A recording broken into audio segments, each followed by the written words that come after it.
up there. Okay, Shakespeare. He was born probably on April 23rd, 1564. We say probably because we do not have an actual birth certificate. Yes, they did have birth certificates then, okay? But we don't have Shakespeare's. What we do have is his baptismal certificate or date, which doesn't say when he was born, okay? But most scholars say he was born on April 23rd, which is rather fitting for this reason. April 23rd is St. George Day. Okay? George and the dragon, right? The guy who slew the dragon. St. George is the patron saint of England.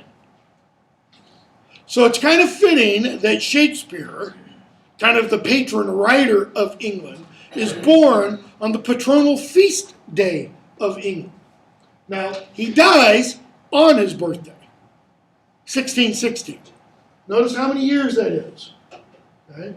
36 and 16, 52 years. In other words, if I were Shakespeare, I'd have about 8 months to go. All right? Now think about this for a moment.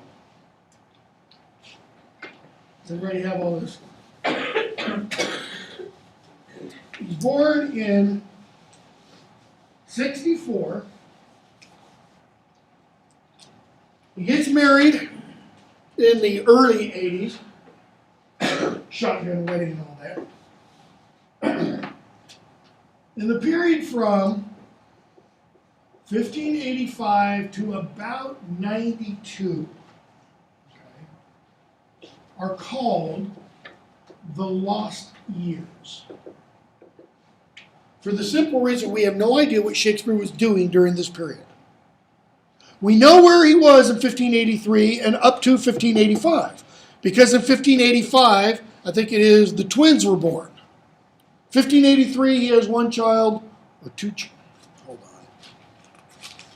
on. I can never remember. Your introduction doesn't say.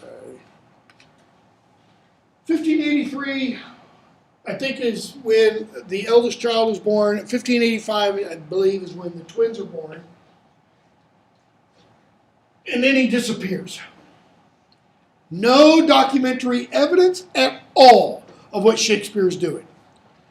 But in 1592, he's referred to by another writer in London. Referred to derisively. Because this other writer is jealous. Okay? So it's pretty safe to assume he'd been in London for at least a couple of years. But we call this 7-year period the lost years. Right? There are all kinds of theories abound as to what he was doing. Some of these theories date from almost Shakespeare's lifetime, just a little bit after his death. Okay? For example, one says that Shakespeare was the headmaster of a school. Okay? No evidence. No list of headmasters, no schools have Shakespeare listed as headmaster anywhere. Another one is that he was a traveling actor with a group of actors. Could be, but there's no proof. Okay? That is, we have lists of groups of actors who traveled throughout England. None of those lists name William Shakespeare. Okay? Another one is that he went and traveled on the continent. Could be. No evidence. This is what I mean when I say we have no proof of what he was doing. He might have just been sitting at home with Anne writing plays and poetry. But if he was doing it very quietly, and he was never signing his name to anything. Because we do have 6 signatures of Shakespeare's from later in life. Okay, spells his name 3 different ways. Why? Because spelling was not uniform by any means. So I mean, it's not like he shies away, like he wants to be off the grid. So nothing like that. It's just he's silent for whatever reason. But apparently, by 1592, he is in London and he is in writing. So let's take 1592 as his beginning point. We can then take, let's say 1613, as his last date for writing. The Tempest is usually dated, I think it is 1611, but we know Shakespeare helped out with a couple of other writers and their plays, the last one of which I believe was 1613. So how many years is that? It's 21 years. Okay. So what did he do in 21 years? He wrote, depending upon which plays you think are actually Shakespeare's or not, 37 plus plays. Some people will say 39, because they'll say My Two Noble Kinsmen, which is a play by Beaumont and Fletcher that Shakespeare possibly helped, and then there's this other one that's his. But 37 we know have Shakespeare byline, as it were, right? So 37 plays. What kind of plays are these? These aren't little, my language here, don't mean to offend anybody, little rinky-dink one-act, 20-minute plays. These are all full 5-act plays.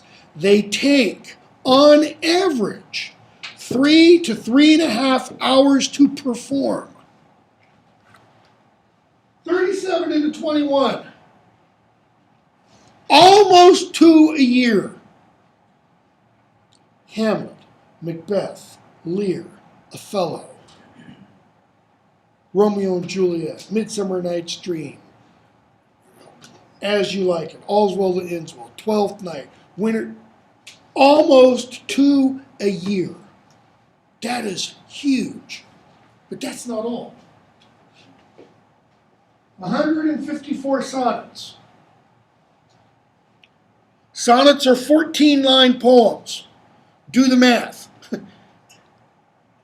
Okay? It's almost 2,000 lines right there. What else? 4 big, long poems, several hundred lines each. I mean, the guy just can't shut up. He just keeps writing. And he doesn't necessarily, he's not like, I won't pick an author. He's not like some authors who start off, like a blazing meteor, and they finish like a dying ember. They have nothing really to say, but they keep on writing.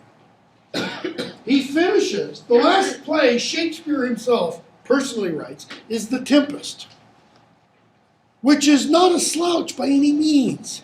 It's one of his greatest plays. It's a problem play in that, it deals with some issues that aren't finally perfectly resolved.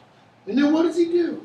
Apparently in 1611, he leaves London and goes back to Stratford to live with his wife, who he's been away from since 1592. Okay? Because Anne Hathaway was, the original Anne Hathaway, was not in London.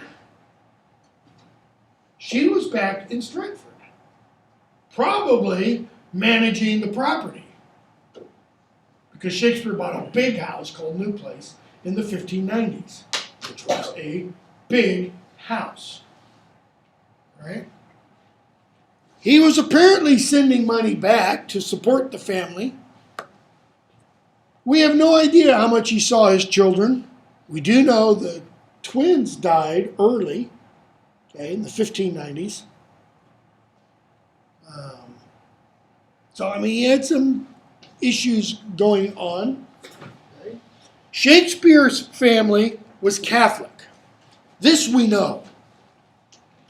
Whether Shakespeare himself personally was, there are 100 books have been written, thousands of books have been written on what was Shakespeare's religious inclinations and such. It depends on who you read. Some will say he's a thoroughgoing Protestant. Others will say, no, he was a thoroughgoing Catholic, but he was a secret Catholic because he realized to be Catholic in Elizabethan England was dangerous. Okay? But he apparently did have Elizabeth's ear. She apparently liked him. According to one anecdote, Shakespeare writes the two Henry IV plays. Henry IV Part 1, Henry IV Part 2. And one of the most famous characters in those plays is the character of Sir John Falstaff, an old fallen knight. Okay?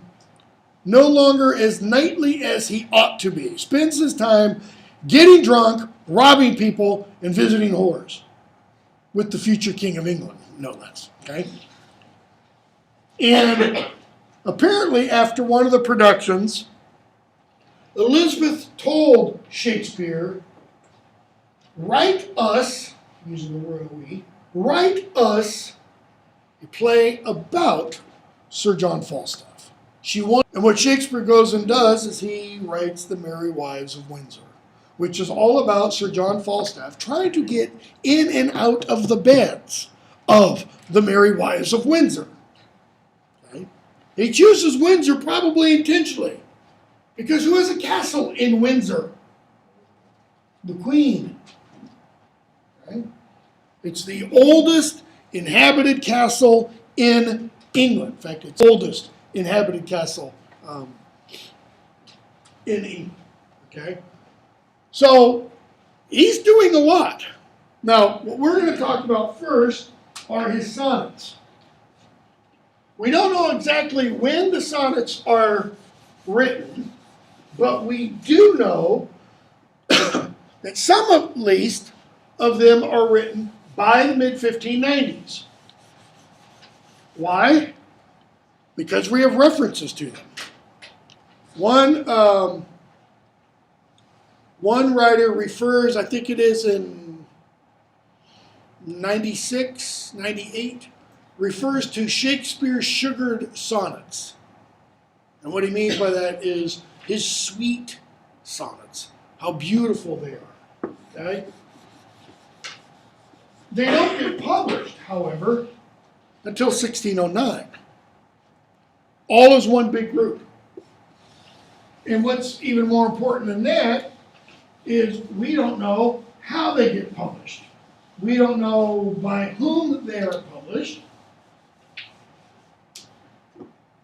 All we know is they are published. Hold on a second. Let me see if this thing's on. Yes, it is. Projector. Okay.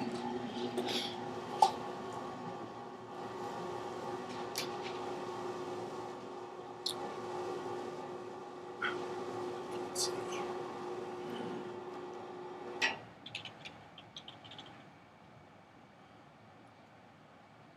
Why are we not typing?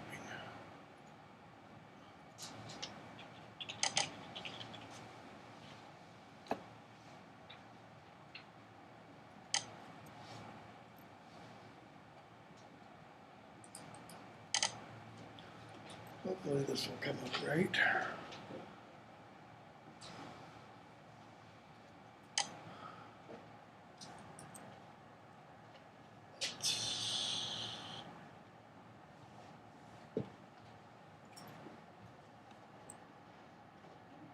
Shakespeare's sonnets, never before imprinted. And you have where they're printed down here.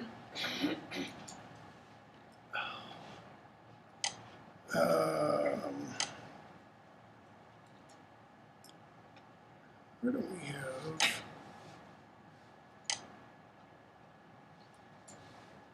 Come on. Okay. This is what's called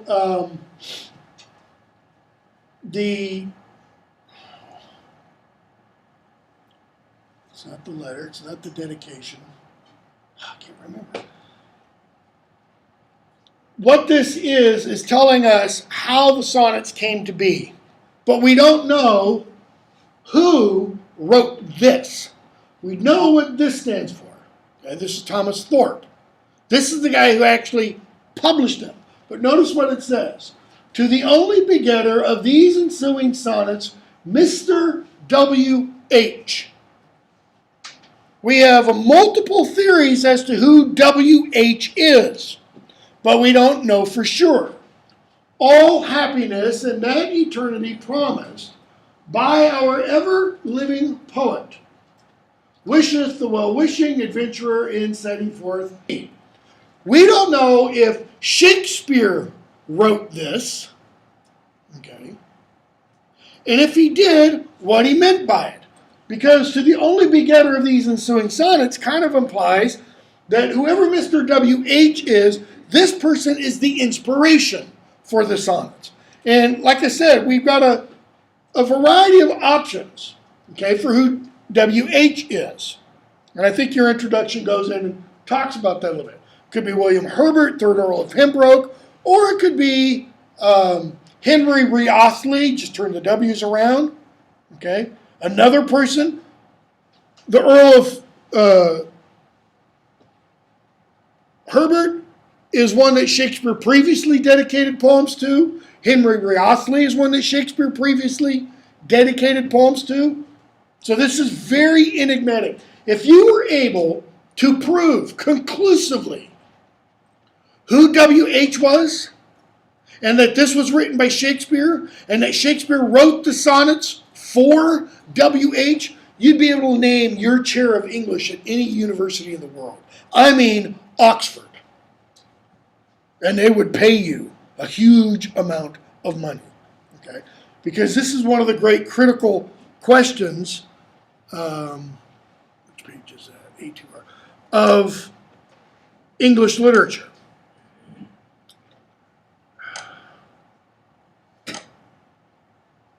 Okay? And then it just goes right into, well, it doesn't get any larger than that, okay, of the sonnets. We don't even know if the order of the sonnets show up in this edition, if this is what Shakespeare wanted. Because in 1609, they're not printed by Shakespeare. It doesn't say the sonnets of William Shakespeare printed by me on X, Y, or Z date. Okay? Turn that off. Yes. So, we have these sonnets, and we're going to begin not with number 1, but with number 2.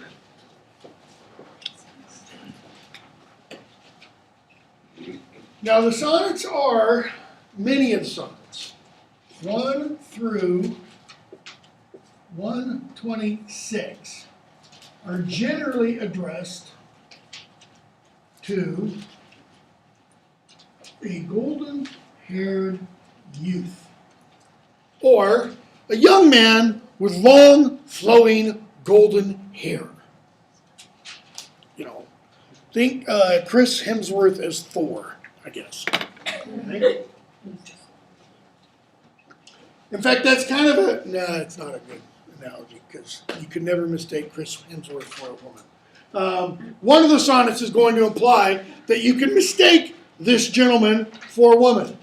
Okay?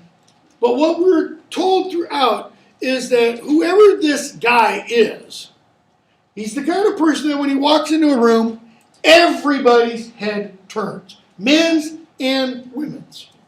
Okay? The first 20 or so sonnets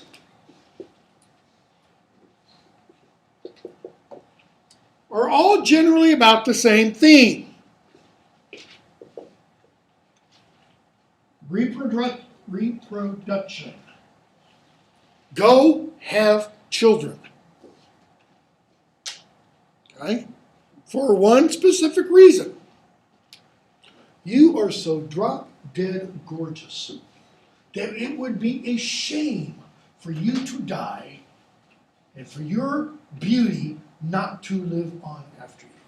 You would be robbing the world of great beauty if you died without passing on your genetic material. Okay?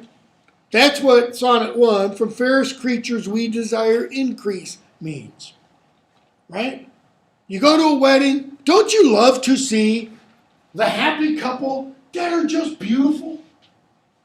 I mean, how many of us really, let's be completely honest, want to go to a wedding and see somebody with one ear up here and their mouth down here and an eye over here, and then a spouse the same? You go, no, please.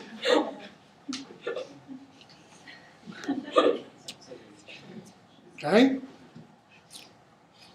That's why he says at the end of Sonnet 1, pity the world, or else this glutton be, to eat the world's due by the grave indeed. What's the world's due? Your beauty being passed on. Okay? Number 2, one of Shakespeare's most famous sonnets. Okay? So I've said these first 20 are about reproduction. But there is a larger theme throughout the sonnets. One that Shakespeare loves, and it's time. Another, appearance versus reality. How things appear to be and what they really are. When 40 winters shall besiege thy brow, and dig deep trenches in thy beauty's field, thy youth's proud livery, so gazed on now, will be a tattered weed of small worth held. Then being asked where all thy beauty lies, where all the treasure of thy lusty days, to say within thine own deep sunken eyes, were an all-eating shame and thriftless praise. How much more praise deserved thy beauty's use, if thou couldst answer, this fair child of mine shall sum my count and make my old excuse, proving his beauty by succession thine. This were to be new made when thou art old, and see thy blood warm when thou feelst it cold. Okay? So you have both time and this idea. Notice, when 40 winters shall besiege thy brow. Okay, how long did Shakespeare live? He was only 52 when he died. Okay. And dig deep trenches in thy beauty's field.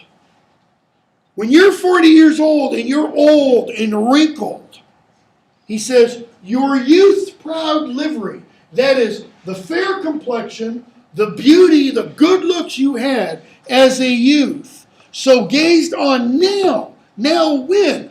Long before 40 years. Okay?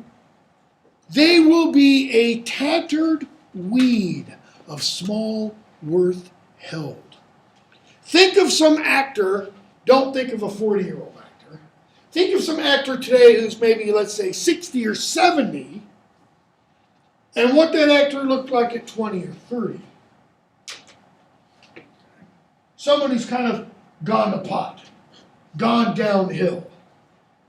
Okay? What's the difference? That's what he's saying. People will look at you when you're 40 and say, man, what happened? Mickey Rourke is a good example. Yeah. Talk about some hard living. Okay? Mickey Rourke, 30 years ago, was really handsome. Now, not so much. Looks like he's been under a semi, both living and being run over for quite a while. Then, that is when you're 40 years old, and someone asks, what happened? Then you could say, all the treasure of thy lusty days. What? To say it's still here? Look deep in my eyes, you'll see it. Like if you've ever seen the film Hook. How many of you have seen that? Okay? When the little black kid, one of the Lost Boys, gets Robin Williams' face and he starts, pushing, and he goes, oh, there you are, Peter. He sees where? In the eyes. He says that would be an all-eating shame and thriftless praise. There'd be no no boon, no reward from that. No, no, no. Here's what you need to do.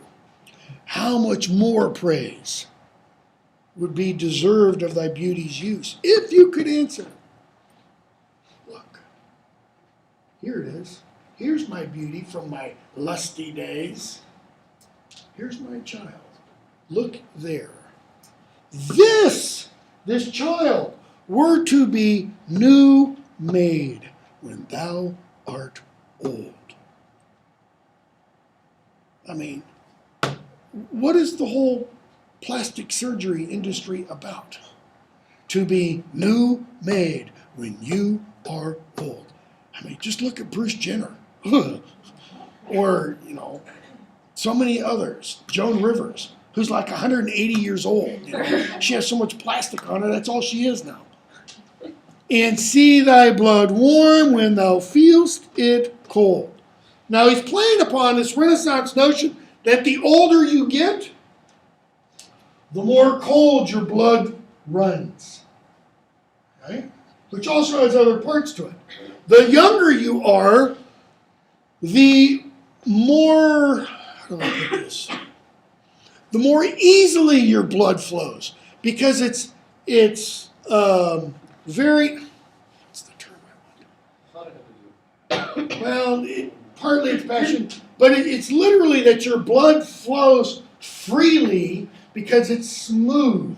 But the older you get, like my age, okay, your blood starts to coagulate. It gets thicker and more viscous so that it's harder for the heart to pump the blood throughout the vein. So that by the time you're really old, what's happened? Your blood's cold and thick. Anybody think of a good image? Like gravy. Like gravy in a refrigerator. Or bacon grease.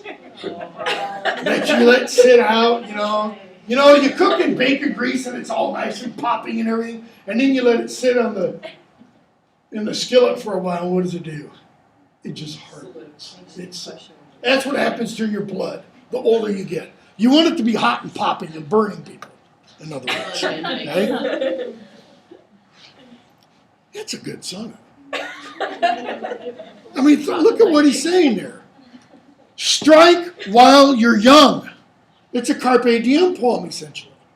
Seize the day. Okay? Now go to number 12. When I do count the clock that tells the time. Here we are again, time again. And see the brave day sunk in the hideous night. When I behold the violet past prime, and sable curls all silvered o'er with white.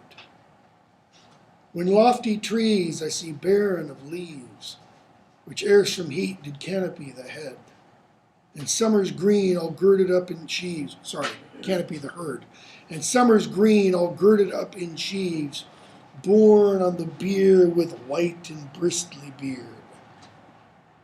Then of thy beauty do I question make, that thou among the wastes of time must go, since sweets and beauties do themselves forsake, and die as fast as they see others grow.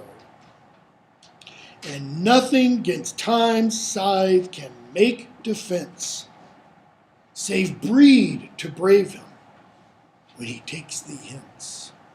Okay? One thing about Shakespeare's sonnets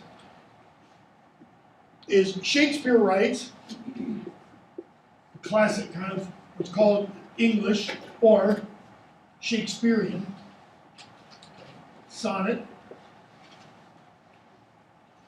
which is made up of 3 quatrains, okay, 4 line stanzas with a rhyme scheme within those, and then a final couplet. Okay. The final couplet in Shakespeare almost always sums up what is happening in the first 3 quatrains. In other words, the first 3 quatrains, those first 12 lines in Shakespeare, are often like premise 1, premise 2, premise 3, conclusion. Right? So that the couplet is the conclusion. This is different from an Italian sonnet. Right? Italian sonnets have a different structure. Italian sonnets are made up of an octave and what's called the sestet. Octave, lines 1 through 8, obviously, and the sestet, lines 9 through 14. Okay? And usually, after line 8 in an Italian sonnet, you get what's called the volta, which means turn. It's a change of direction. It's often a contrast, so that line 9 will begin with something like but, however, for. Okay? Now what Shakespeare likes to do is Shakespeare likes to work this volta into his sonnets, so that at the end of line 8, or the end of the second quatrain, he'll often have this turn of emphasis. Okay? Look at number 18.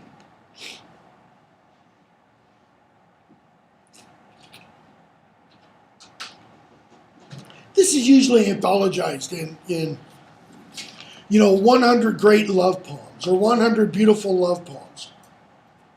But it's addressed to a woman. It's addressed to a man. Now, let me throw this out now. The golden-haired youth that the speaker of the poems is addressing. Two things. The speaker of the poems does not equal Shakespeare. Okay? The speaker of the poems is a persona created by Shakespeare. Where people get into trouble is they want to read the poems autobiographically. And they want to say the speaker of the poems is Shakespeare, and that what is being written about is a homoerotic love affair that Shakespeare is writing to his homosexual lover. It's not true. Okay? You have a persona addressing a male. But even within that fiction, the persona is going to make it pretty clear when we get to Sonnet 20 that this isn't a homosexual affair or relationship at all. Okay? So, the speaker isn't Shakespeare. Number 18. Shall I compare thee to a summer's day? Thou art more lovely and more temperate. Rough winds do shake the darling buds of May, and summer's lease hath all too short a date. Sometime too hot the eye of heaven shines, and often is his gold complexion dimmed.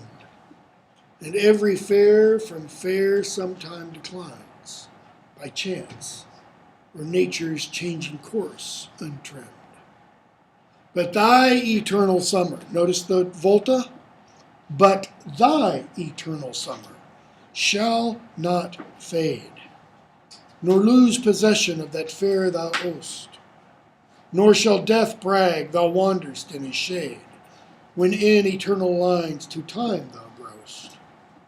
So long as men can breathe or eyes can see, so long lives this, and this gives life to thee. Okay? So what's he doing there? Shall I compare you to a summer's day? The opening sounds beautiful, but what's he really saying?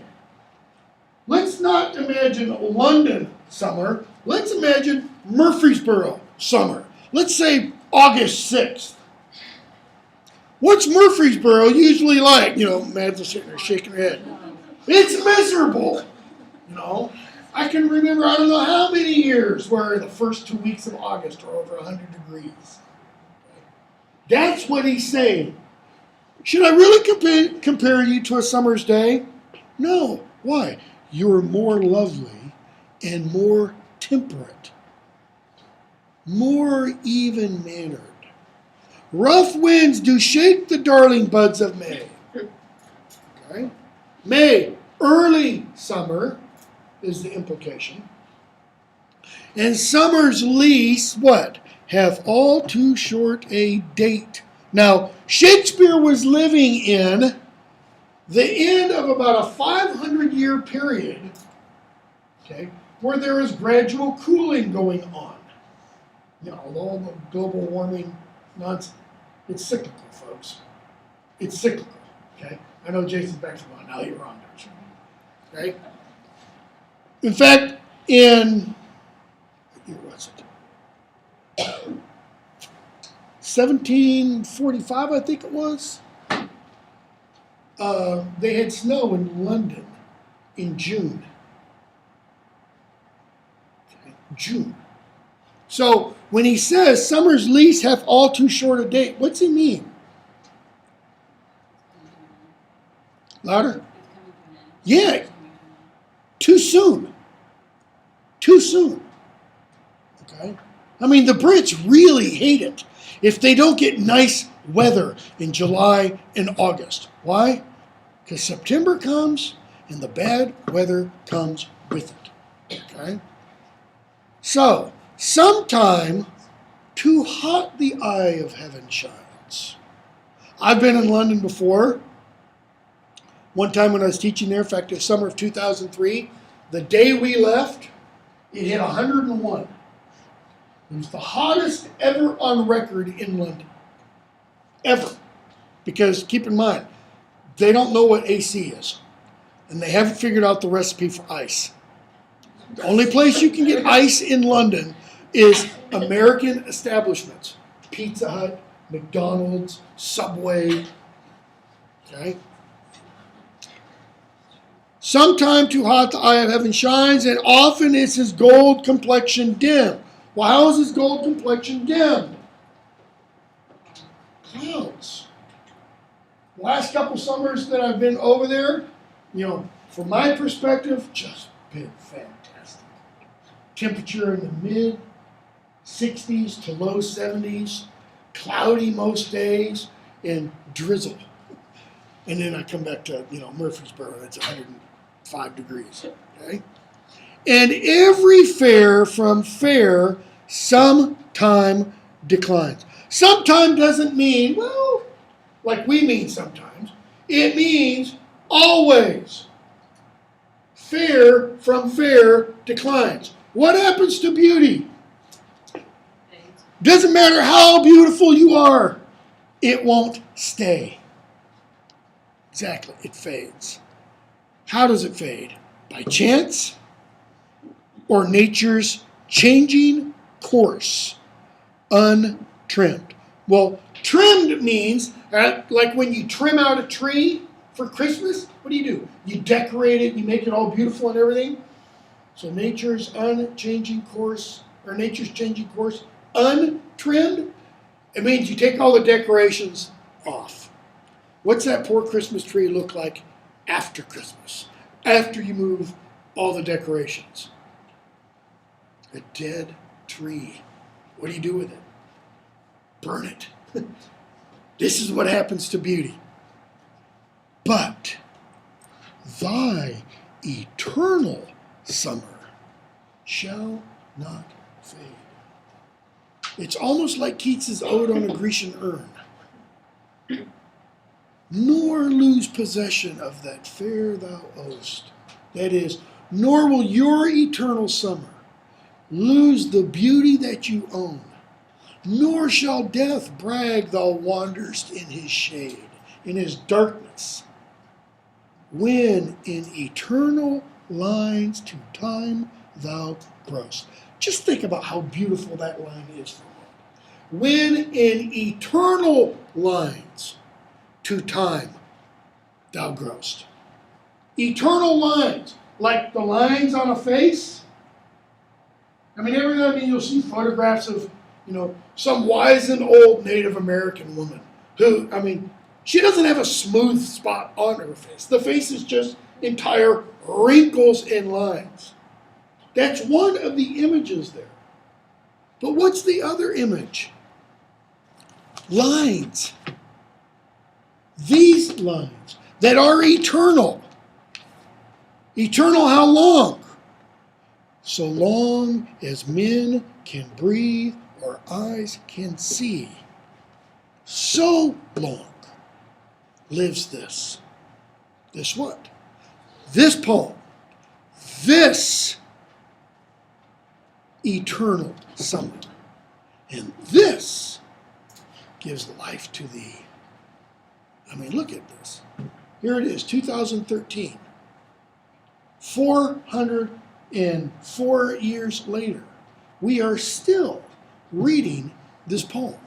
And people actually, believe it or not, they do read Shakespeare's sonnets, even when they're not assigned in a class.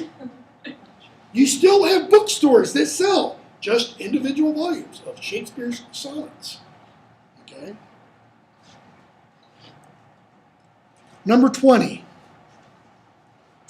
This is the one that proves this isn't a homosexual love affair or relationship. It's talking about a different kind of love. A woman's face with nature's own hand painted hast thou. Okay? That is, your face was painted to be a woman's, and it was painted by nature herself. The master mistress of my passion. Thou, the master mistress. Well, that's kind of gender confused. A woman's gentle heart, but not acquainted with shifting change, as is false women's fashion. Now, you can take that line to mean a couple of different things. It can mean, men, watch out for women because they're all false. Okay?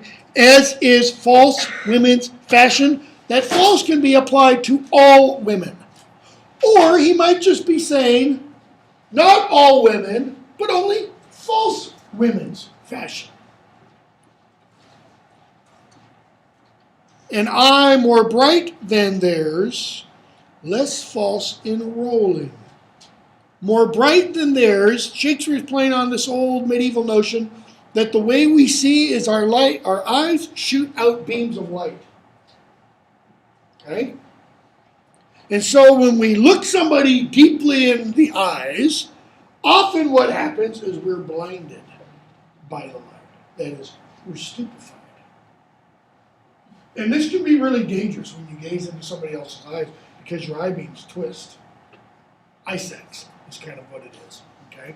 We'll see this when we talk about another poem later on. Less false in rolling. What does he mean by rolling? Well, what do false women's eyes do? They look at you, and then they look at you, and then they look at you, and then at you, and then at you. In other words, they're cheating. They're inconstant. Women. Gilding the object whereupon it gazeth. Well, how does it gild? What does gild mean? Covers it with gold. Not literal gold here, but with light. So what does it do? It makes it look better than what it really is. Right?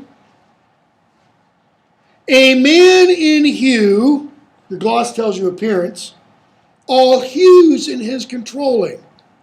What that means is, he comes into the room, all hues, all appearances, turn and look at this guy. Okay? Which steals men's eyes and women's souls amazeth. In other words, guys look at him and they kind of go, it's just not fair. And women look at him and go, and for a woman wert thou first created. He doesn't mean for to please a woman. He means you were supposed to be a woman. Until nature, as she wrought thee, fell a-doting. That is, nature's sitting here working on the body, and she just forgets what she's doing. And by addition, me of thee defeated. She added something to you that therefore defeated my purpose, my desire. By adding one thing to my purpose, nothing. That is, by adding one thing to you, she made nothing of my purpose. It's one meaning. Another meaning was, his purpose, the speaker's purpose, in you was nothing. He wanted there to be nothing where nature added something. Right? How do you represent nothing? Numerically, how do you represent nothing? Zero, a hole. Where I wanted nothing, a hole, nature added something. But since and then Shakespeare, like she's going, okay, you guys still don't get this? Okay, let me spell it out for you. I just don't understand that proves that it's not gay. Hold on. But since she pricked thee out for women's pleasures, or pleasure, mine be thy love, and thy love's use, their treasure. In other words, let women use the one thing nature added to you for their treasure. But give me your love. So what does he mean by love? It's an emotional thing, or it's a spiritual component, if you want. It's an intellectual desire. It's not a physical desire. Because he's saying, let women have your physical pleasure. Okay? Let's stop, since I'm late, let's stop there and we'll pick up with wherever we are when we come back.